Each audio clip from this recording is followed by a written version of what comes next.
வேதாமத்தில் மத்தேயு 9ஆம் அதிகாரம் 9ஆம் வசனத்தில் ஒரு மனிதன் இருந்தான். ஆண்டவர் இயேசு கிறிஸ்துவின் 12 சீஷர்களில் அவனும் ஒருவனாக அழைக்கப்பட்டவன்.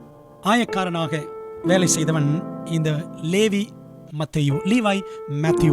இந்த ஆயக்காரர்களுக்கு அந்த காலத்தில் மதிப்பே கிடையாது, பைபிள் காலத்தில். ஏனென்றால் அவர்கள் ரோம அரசாங்கத்திற்காக வேலை செய்தவர்கள். அதிகப்படியாக நாளத்தனையாக கூடுதலாகவே அவர்கள் வரிப்பணம் பெற்று கொஞ்சம் பணத்தை இவர்கள் அபகரித்து கொண்டு 40 ரூபா வாங்குறாங்க வச்சுக்கோங்களேன். 10 ரூபா தான் வரியா கட்டிட்டு 30 ரூபாய் இவங்க எடுத்துக்குவாங்க.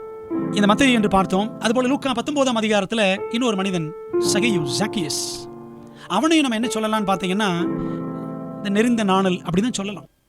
இன்னும் அதே போல சிலுவையிலே தொங்கின அந்த 2 கல்லர்களிலே ஒரு கல்லன் உடைந்த நிலையிலே நெறிந்த நாணல் போல அவன் தொங்கிக் கொண்டிருந்தான். பாருங்க, இப்படிப்பட்ட நபர்கள் எல்லாம் ஆண்டவர் இயேசு கிறிஸ்து தள்ளிவிட்டாரா? இல்லை.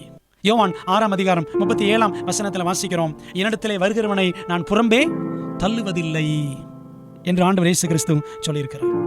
மத்தேயுவை தேடி சென்றார்.